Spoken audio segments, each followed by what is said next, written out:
Take it from the top.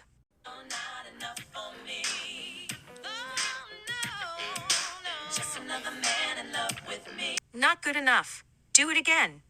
Oh, hold up, come here, Alexa. Why are you so hell-bent on me doing this LayCool entrance? I mean, I can't do it. Because if you and I are gonna be tag partners for life, then we need to learn to keep up with LayCool and their charisma.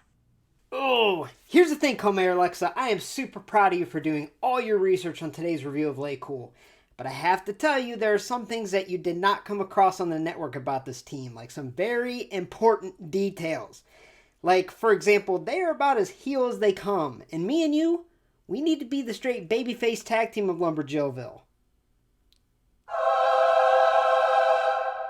Wait, they were heels. I didn't see that on the network. But to be honest, we kind of look like Sith with these hoods, so I can totally see it now. Yeah, well, there are some things that WWE doesn't want you to remember. Oh really? Like what? Why do you keep looking at your Mickey James Elite? Okay, it was the frickin' Piggy James storyline, okay? It was so distasteful. So bad. So bad. Wow, Mayor Aaron, I can't believe you just referred to Mickey James as Piggy James. You sicko.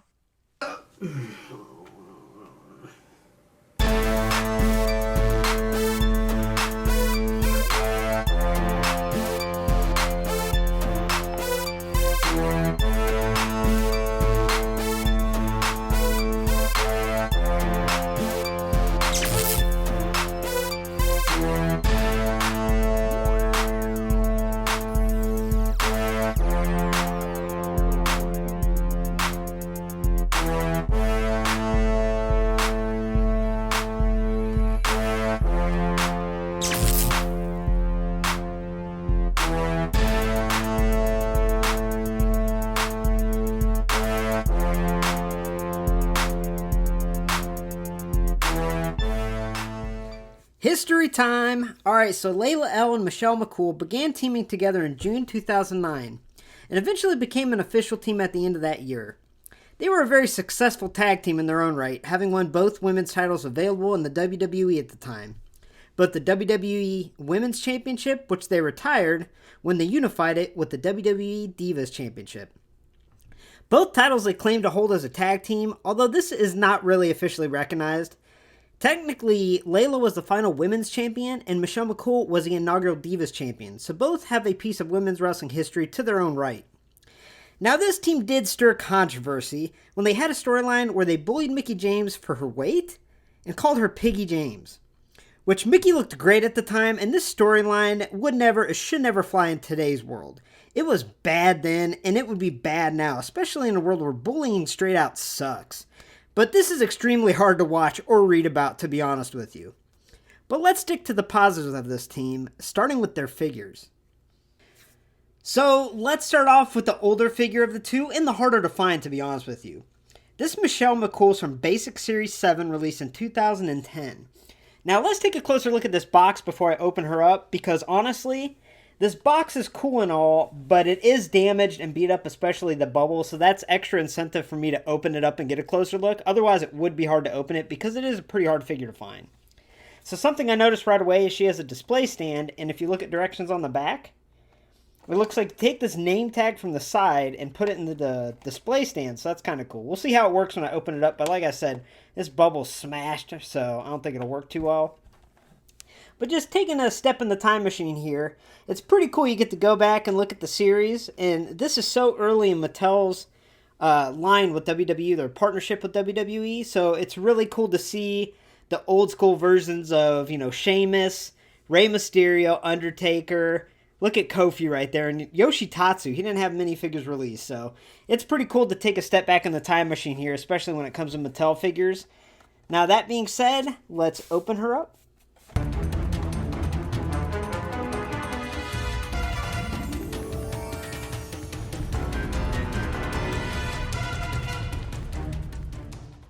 So to my surprise, this display stand freaking rules, and it came with a little piece of cardboard that has her name on it. So it's pretty good quality here, and it slides right in the front of that display stand. So I wish this is something they would have continued, but since it's going to be the only figure that I have that has this display stand, it might look a little weird with it. So I don't know if it'll be displayed with it. But this figure, it's simply stunning. From a distance, from up close, I mean, it looks just like Michelle McCool, and it's awesome. Now, this attire is from WWE Superstars on June 3rd, 2010, where Michelle defeated Tiffany in a little rivalry they had going off and on. But yeah, from a distance, this figure frickin' rocks. It looks just like her. So, that being said, let's take a closer look at the face and then the attire. So to me, this face scan, it does the trick. Now remember, this was way before the TrueFX face scan technology they have of today, where it's pretty spot on accurate. But they did a great job with this face. I mean, it does resemble her very well. And more importantly, this hair mold is super awesome. Looking around, it's very detailed with the curl. It's that bright blonde color, so even with the bangs there, like the face and the hair, it's a near perfect 10 out of 10. And that says a lot considering this is so early in the line and really before they perfected the whole face scan technology. So this works great. So anyone that's seen my reviews before know that this is a primary complaint of mine when it comes to these women's figures is they just don't use the proper paint.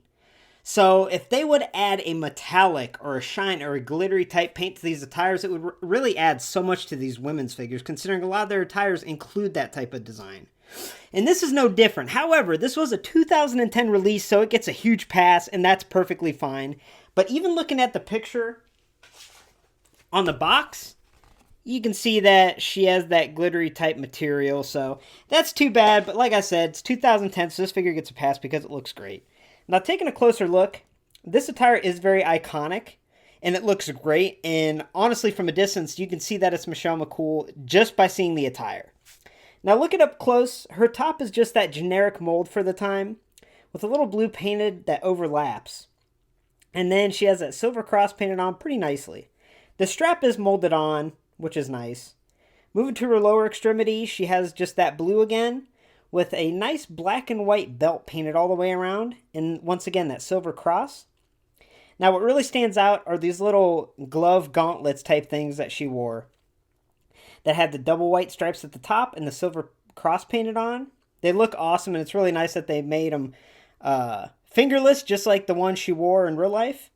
And then moving down to her lower extremity here, it's nice that they have the blue coming up with the double white stripes, and then these black boots with this cross design on the kick pad looks very nice. So this attire rules, but I know this is a 2010 figure, but like I said, if they would just add that metallic shine or that glittery shine paint to these attires from the beginning all the way until now, it would really add to these women's attires. But that being said, this looks cool and it rules. And now we'll move on to Layla's figure, which was from Basic Series 15, released in 2012. Now, the box gets a lot more basic at this point, but it's still pretty cool, and as we'll see when we open it up, there's still tons of detail added to this figure for it just being a basic, which, like I mentioned before, early in the basic line, the women's figures were pretty much like elites, so it's something I've really started getting into, is getting some of these old women's basics because they rule. So turning it around once again, a little piece of nostalgia, a lot of figures from the line here, although it doesn't have images of the figure, which kind of sucks because you like to see that. But that being said, let's open it up and take a closer look at Layla.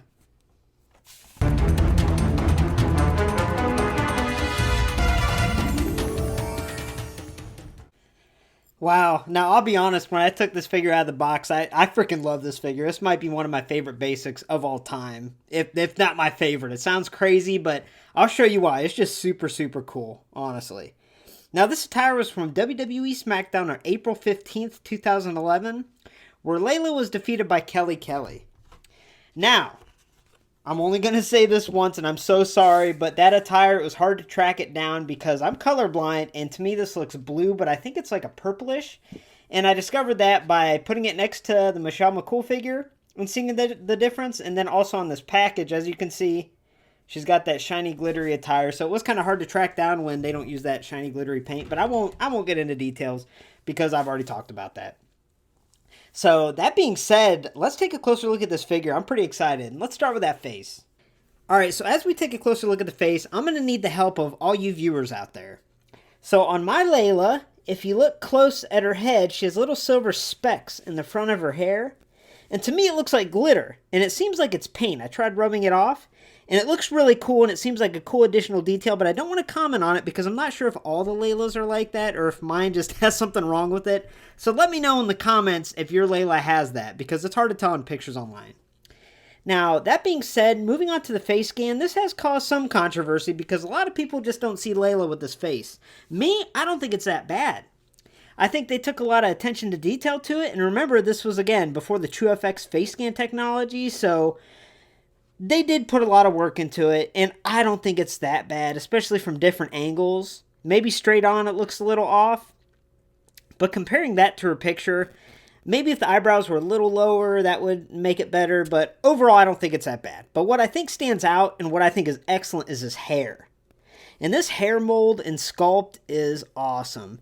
And just like Michelle McCool, it's a sculpt and a mold that you could look at from a distance and tell who it is just based off of that. So I really appreciate and like that.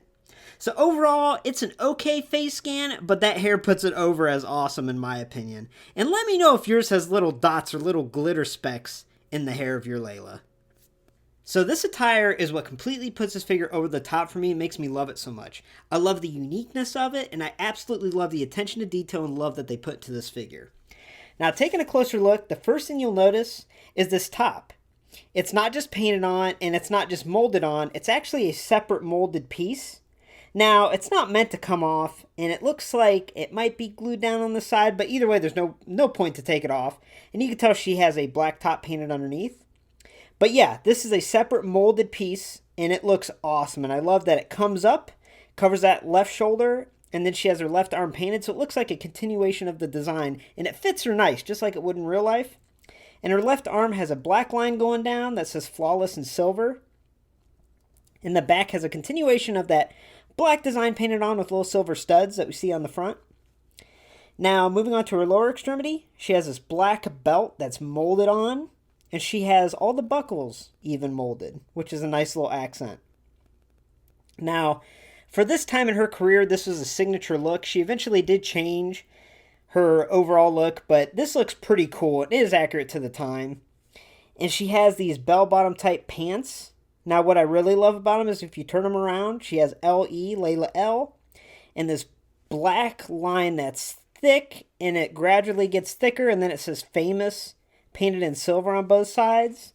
So yeah, to me, the overall uniqueness of the figure and just all the love that went into this, I love. And I think what I really love and didn't realize till I opened it is this is a molded piece as her top, and I just think that is so awesome, so. And here's one last up-close look at LayCool. Layla from Basic Series 15 and Michelle McCool from Basic Series 7.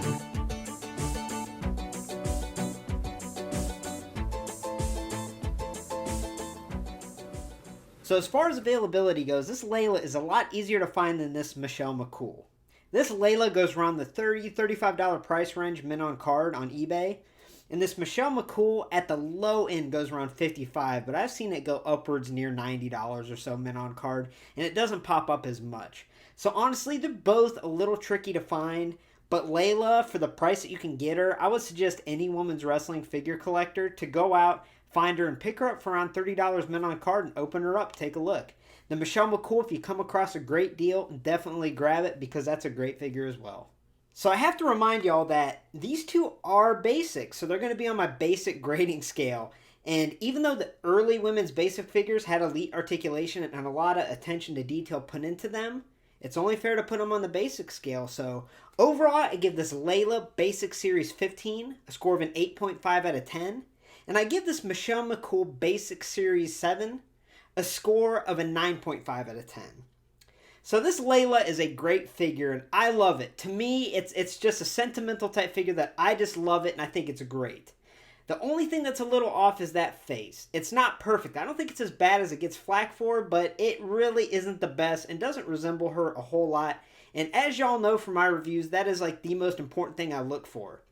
Now, moving on to this Michelle McCool, it is near flawless. Everything from the attire, the body mold, the face and the hair, it looks just like her. It's like a mini version of her. I think this is great, and it is near perfect.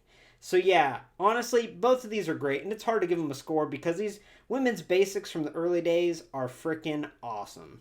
Thanks for stopping by Lumberjillville. Women's wrestling lives here. Make sure to hit like, subscribe, and join this women's wrestling figure community. For all future reviews, make sure you stay tuned. Have a good night, y'all.